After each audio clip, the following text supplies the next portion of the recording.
As reações à 24ª fase da Lava Jato e a ação da Polícia Federal na entrevista do dia com Maria Lídia Flandoli.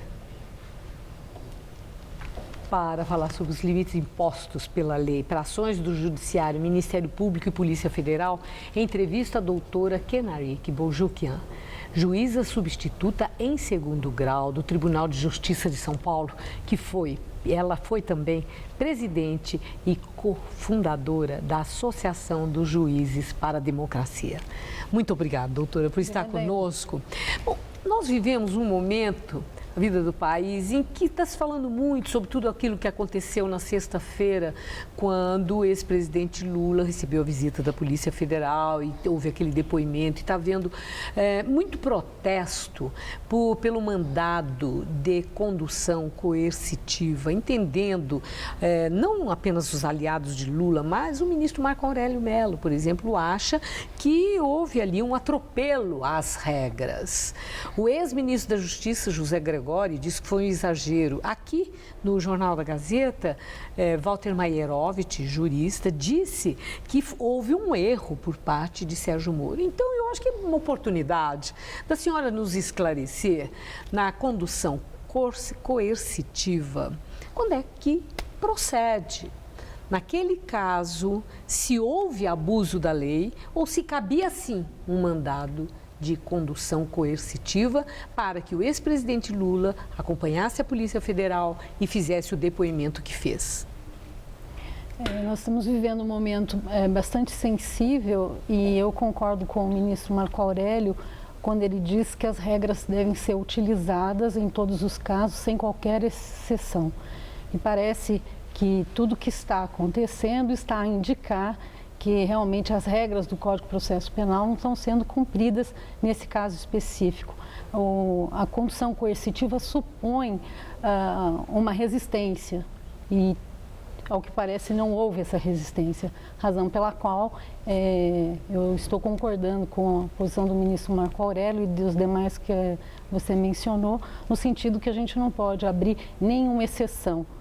Combater a corrupção, seja de quem for ou como for, de que partido for, exige que a gente não corrompa a própria Constituição Federal. Agora, hoje nós vimos, foi publicado o relatório do delegado da Polícia Federal, em que ele diz que foi recebido pelo ex-presidente Lula na casa dele, lá em São Bernardo, e quando ele disse que estava indo para levá-lo para um depoimento, que Lula teria dito, segundo o relatório formal. Fato posterior, né? Fato posterior. O relatório ele fez depois que a coisa aconteceu, né? E foi divulgado, eu tomei conhecimento ontem à noite, hoje os jornais estamparam. Mas a indagação é essa, como está lá naquele relatório, o ex-presidente Lula disse, só saio daqui se for algemado e o depoimento eu presto aqui, aí o delegado teria dito pelo relatório, não é assim, eu tenho um mandado de condução coercitiva, o senhor vai ter que ir comigo, pelo relatório. Aí, pelo relatório, o presidente Lula teria falado com o advogado dele, aí pediu licença, foi se trocar e acompanhou, e os acompanhou a Polícia Federal.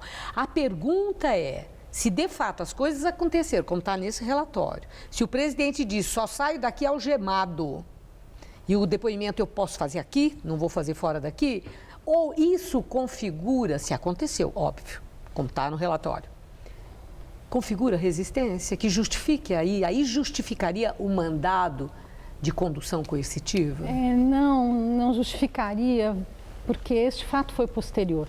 O mandado já existia, o mandado de condução coercitiva, antes desse relato, antes inclusive desse fato. Ele levou na bolsa, vamos dizer, ele chegou com o mandado na mão. Já tinha um mandado de condução coercitiva. Então, a ordem que foi emanada, ela já sofria desse vício. Então, não é possível dizer que haveria resistência, porque é tudo hipotético. Quer dizer, né? Não configura resistência Lula ter dito, só saio daqui algemado. Não configura. Não. A resistência para a expedição do mandado coercitivo deve ser anterior. Sim. E pelo relato que você está me dando, foi posterior. E nem sei se houve ou não. E também uma coisa é a palavra dita no momento, outra coisa é o real cumprimento. Eu tenho intimação para tal dia, tal local, tal horário, enfim, existem todas as regras para serem cumpridas, né? Certo. Agora é que eu pensei que a gente ia falar sobre isso. Não, mas eu não podia perder a oportunidade, tendo aqui uma magistrada, né, uma juíza em segundo grau, como é o seu caso, substituta em segundo grau, no tribunal, uma instância superior. Eu não posso deixar de perguntar, porque tem dois lados com versões diferentes. Não, eu agradeço a oportunidade. Eu imagino que o cidadão, ele quer uma explicação para entender. E a senhora está dando aí outro olhar, que é o olhar do judiciário. Né? Eu acho que é importante que essas regras têm que ser cumpridas para a proteção da própria cidadania e da democracia. Elas existem com essa finalidade de proteger todas as pessoas para que o Estado, em nenhuma hipótese, em vários temas, não vá além do que a lei permita, seja com que for, como for. A gente sabe, efetivamente, quem trabalha no direito penal, que existem violações diárias, infelizmente, de muitas ordens. O Código de Processo Penal é quase rasgado diariamente, eu diria assim. Por exemplo, ingressar na casa das pessoas sem mandado. É uma coisa comum. Chegar batendo a porta, derrubando a porta. É uma coisa comum. É permitido ou não é permitido? Por quê? Porque nós temos um sistema de regras e de proteção da democracia e do indivíduo. E qual é a defesa de quem é alvo, digamos, desses excessos ou dessas violações de regra? No caso do ex-presidente Lula, os advogados dele têm recursos na lei contra a Polícia Federal, com o próprio juiz Sérgio Moro, se ele cometeu erros e excessos? Todos os excessos, elas têm resultados e consequências no processo penal. No caso concreto, o juiz, o tribunal é que vai decidir. Mas esse exemplo que eu falei, mas o cidadão tem como se insurgir formalmente para que os seus direitos sejam respeitados? Existem mecanismos, mas a gente tem que reconhecer que o acesso a esses mecanismos de defesa no Brasil ainda não estão garantidos de forma plena. Essa que é a verdade, né? É triste, mas pode dar certo e pode não dar certo. Não pode nem se chegar a pleitear. Bom, agora vamos então a uma outra questão. A senhora foi alvo de representação por libertar presos que estavam detidos por mais tempo do que aquele fixado na sentença sem consultar a turma julgadora. A senhora agiu monocraticamente, ignorou seus pares, incorreu também numa quebra de regras? Esse procedimento está em andamento no Tribunal de Justiça e eu vou me reservar a não dar maiores detalhes. O que a gente deve ressaltar dessa situação é o problema do superencarceramento que existe no Brasil de modo geral. Tanto que amanhã vai ter uma apresentação de um relatório na ONU em relação ao Brasil pós-visita feita pelo relator especial, que apontou diversos problemas da questão do superencarceramento. Ele fez visita em algumas unidades e apontou várias questões que nós estamos constatando no Brasil inteiro, que é um problema sério, grave, não é exclusivo do Brasil, mas é sério. Apontou um dos problemas, a superpopulação carcerária. Dentro desse tema da superpopulação, ele deu um destaque para a questão das prisões provisórias, ou seja, aquelas que ainda aguardam julgamento, dizendo do seu excesso. Apontou também questões positivas, por exemplo, a audiência de custódia que está sendo implementada aqui no Brasil pelo CNJ e vários estados já implementaram como... Que é um avanço. Que é um avanço, foi elogiado. Quer dizer, o relatório da ONU tem sérios itens de preocupação e de problemas, mas aponta também esse lado, por exemplo, positivo do Brasil de realização das audiências de custódia. Agora, o que explica presos que já cumpriram seu tempo de pena e continuarem largados lá, tanto que a senhora entendeu que não, já cumpriram a pena, pode ir embora. O que estão fazendo aqui? Agora, o que explica tanta gente continuar presa depois de cumprido o tempo, continuar detido depois de cumprido o tempo de pena? Eu acho que existe uma falha na questão do sistema de justiça. Por exemplo, o CNJ tem realizado vários mutirões ao longo de vários anos. no site do CNJ, nós constatamos que há um índice de 45 mil pessoas em 5 anos de mutirão que deveriam estar soltas, não por algum benefício, mas pelo cumprimento da pena, como você mencionou. Eu penso que existem falhas no sistema e falha nos sistemas de controle. Vem melhorando? Eu creio que sim. Tem Carência de pessoal também, por uma demora, essa coisa da lentidão da justiça? O CNJ apresentou várias questões que podem ser encaminhadas para que isso melhore.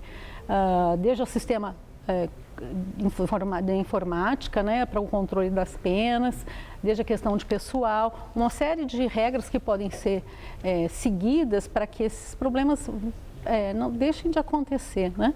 Bom, a última questão, amanhã é Dia Internacional da Mulher. Isso. Eu vi o indulto, o pedido de indulto que foi encaminhado à presidente Dilma para a mulher encarcerada, os casos em que couber, certamente.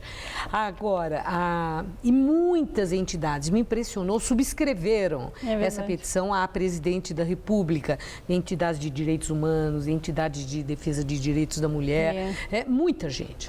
A minha indagação, já tiveram algum sinal, já há qualquer indicador de que possa ser bem sucedida essa petição de pedido de indulto à mulher encarcerada, à presidente Dilma Rousseff?